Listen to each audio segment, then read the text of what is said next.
colaborador, ele é um bom colaborador, mas ele teve uma falha relativamente grave. E tu pensa, será que não vale a pena uma conversa muito dura, dar uma chance?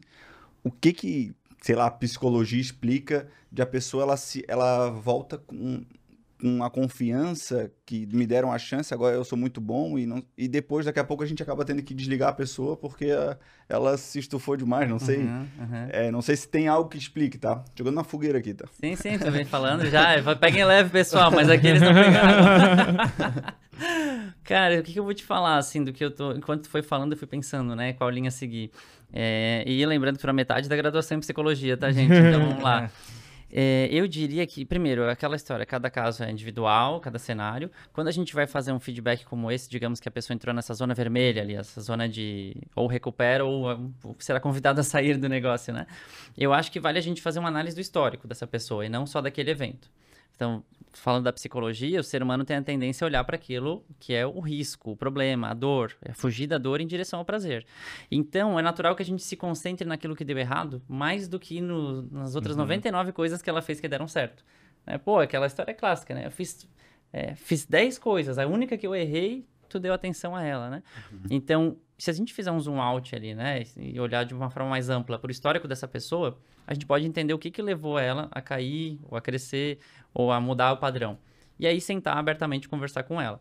Eu tenho uma linha um pouco mais acolhedora, do ouvir, né, antes de falar, do trazer recursos ou dar espaço para aquela pessoa conseguir performar. Mas tem casos que a gente não consegue, que o lucro vai ter que vir em primeiro lugar, que a gente precisa ser um pouco mais firme. Então, ali a gente pode estabelecer um acordo entre as partes de mudança. E a gente deixa claro que vai analisar essa performance da pessoa. Então, eu diria, dá um zoom out, analise o histórico dessa pessoa, entre em comum acordo e avalie e deixa claro as consequências desse acordo. Não como uma ameaça, mas como um caminho natural, né, que talvez não seja o momento. Muitas vezes a gente percebe que o problema que aquela pessoa está tendo é um conjunto de fatores que pode ser um colega de trabalho, mas pode ser uma questão familiar, uma questão emocional, uma questão de saúde. A gente sabe que hoje a gente está sendo bombardeado de às vezes, conteúdos, de excesso, a gente não consegue descansar como antigamente, né? Se desligar como antigamente. Então, tem que entender esse contexto dessa pessoa. Agora, deu oportunidade, deu recurso, deu a estrutura que ela precisa para trabalhar, o conhecimento, se ela não está performando, às vezes o problema não é da empresa, o problema é realmente da peça, né? Da pessoa ali que não está conseguindo entregar. É porque é uma coisa que volta e meia acontece, de ter alguma... Eu digo é uma falha não tão grave, porque se fosse muito grave já aconteceria a demissão. É uma falta mediana, assim, que realmente daí a gente analisa o histórico e fala, pô, essa pessoa é tão boa, vamos manter ela. Mas parece que a dor de só uma chamada de atenção não é tão forte o suficiente para mudar aquela atitude, sabe? E às vezes, quando acontece a demissão, eu penso, pô, às vezes eu vou demitir. Hoje eu já tenho a cabeça que, pô, quando eu demito, eu sei que estou dando oportunidade para a pessoa, para ela refletir, para ela entender o que está acontecendo e ser melhor em outro lugar. Mas essa dificuldade de fazer pô, agora é para desligar ou agora eu vou dar essa chance e daqui a pouco eu vou arrepender. Eu acho que quando a gente começa a dar chances demais, a gente perde credibilidade como líder.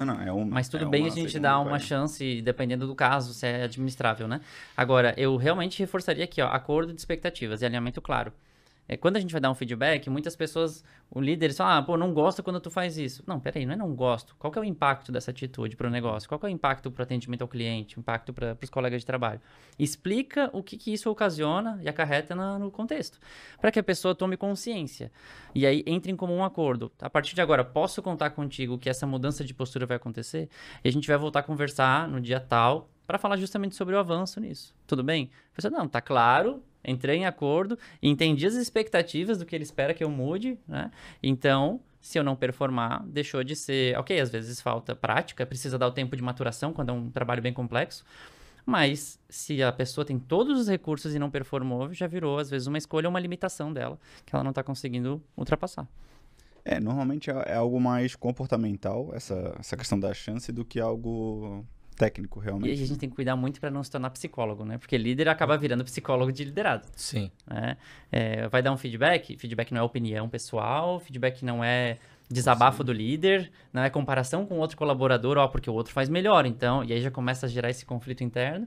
E cuidar muito com psicologizar, porque hoje tem tanto conteúdo disponível, e tá todo mundo falando da psicologia e tudo mais, a gente chega e fala pro nosso liderado, mas será que isso não tem a ver com o teu abandono paterno? Calma, segura. Isso tem um ambiente específico para lidar com isso, com profissionais qualificados, né? Então, tomar muito com esse cuidado, porque senão a gente vai se colocar num papel de salvador e não é nosso papel.